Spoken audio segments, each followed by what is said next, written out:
What's up, D3 fam? Welcome to this episode of D3. In this episode, I will give you 10 tips on how to travel to Disney World solo. For those of you who are new to the D3 fam, I can tell you right now that Disneyland is my home park. However, I've been fortunate enough to travel to Disney World about 3 times within the last year. 2 of those times were with my family, and 1 of those times I went solo. I can tell you right now, the time I went by myself solo, it was the best time I had at a Disney park. The best thing about going by yourself is that you have your own agenda. You don't have to worry about anybody else, your family keeping you, slowing you down, or anything like that. So I strongly recommend, if you're a Disney fanatic like myself, I would suggest you go to Disney World at least once by yourself in your lifetime. With that being said, here are my 10 tips for planning a trip to Disney World solo. Okay, my first tip for you is to stay on Disney property. The reason why I said stay on Disney property is because Disney World is huge. It is like I said this before, Disney World is about 40 square miles. You have like the 4 big theme parks, 2 water parks, and a host of other things like, golf courses and things like that. Plus they have a host of a bunch of hotels, different options you can stay at. You can stay at some place that's in the moderate range. You can stay at a hotel that's on, if you're on a budget, you can stay at a budget hotel. Or if you want to treat yourself, you can stay at one of the luxury resorts. So staying on a property is a good thing to do. It'll save you a lot of time and hassle from having to rent a car and things like that. Okay, so after you've decided on the resort you want to stay at while you're at Disney World, I would strongly recommend the next thing you do is to decide which passport you want to get for your stay and order your Magic Band. The Magic Band is pretty much your passport on your wrist. You use this pretty much to get your fast passes or get access to all the different parks and things like that. If you want to be fancy, you can use this as your credit card. So you can put your credit card information on there and just scan it.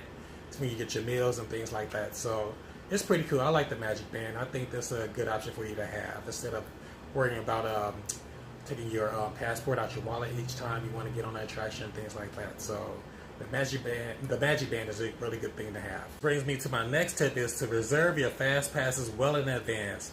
If you can try. If you're staying at a Disney property, you can reserve your fast passes up to 60 days in advance.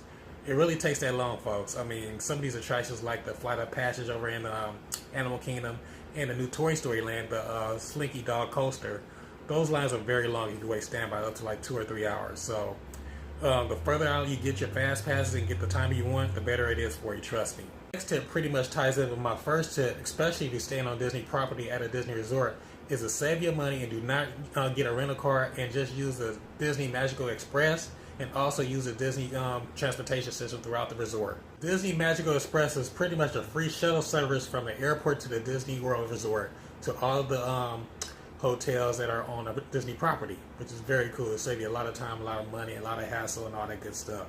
Also, while you're on the property, you can just take advantage of, like I said before, the Disney transportation system, which consists of like their own municipal bus system, have water taxis and things like that, and also the monorail system there. As compared to here at Disneyland, the monorail system is an actual transportation system to get you all around the resort. So it saves you a lot of time, like I said, a lot of time and a lot of hassle if you use just use the Disney transportation system. My next tip is my own personal opinion, so don't kill me for this. I would say to avoid using the park hopper. The reason why is Disney World is, like I said before, is very big, very large. The parks are like at least about a couple of miles apart, with the exception of, I think, Disney Hollywood Studios and Epcot and Animal Kingdom, because the Magic Kingdom is like about 6 miles away from these other 3 parks, and the other parks are like pretty much like a mile away from each other. So you don't want to walk that long of a distance between those 2 parks.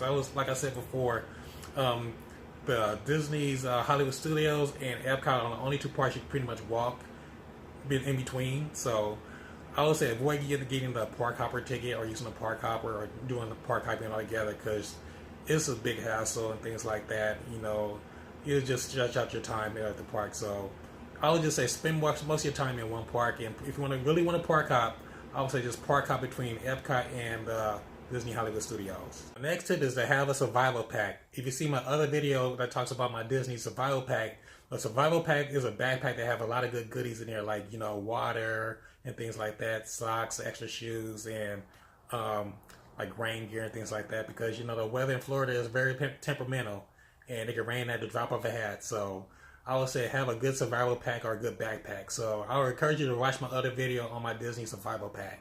to see more about that. Next and last tip is to take advantage of all the single rider lines at the parks. In particular at the Animal Kingdom and Epcot. I think they have a couple of some single rider lines at the Hollywood Studios, but be sure to take advantage of the single rider lines. It's worth your wait. The wait times are like much shorter than the standby times. They can be like 15-20 minutes, you know, especially for Rock and Roller Coaster over at Hollywood Studios. You know, those lines get very long. But the single rider lines are pretty much, you know, pretty short, like 15-20 minutes tops. So I love the single rider lines at those parks. Unfortunately, the Magic Kingdom doesn't have any, which kind of sucks. But the other three parks, the Hollywood Studios Park, Animal Kingdom, and Epcot all have like single rider lines at some of their attractions. So take advantage of those. And also, if you're nice to the cast members, you know, you tell them that you're a single rider, they let you sit at either the front of the train or the back of the train, depending on what your attraction it is. So, lastly, just like I said again, just take advantage of the single rider lines. My last tip for you today is to simply have fun. Remember, you're there by yourself, no family around, no one to harass you or give you a hard time. Also, remember, you know, there's nothing weird about being by yourself at Disney World. It's a good thing. A lot of people do it too. It's a very good experience. I love it myself. I'd do it again by myself in a heartbeat. So, like I said before, just have a good time. Well, folks, this concludes this episode of D3. Thanks again for watching. Feel free to leave comments below. And also, if you haven't subscribed, feel free to subscribe to this channel. And lastly, you can follow me on Facebook at Damien Does Disney. Thanks again for watching. See you next time.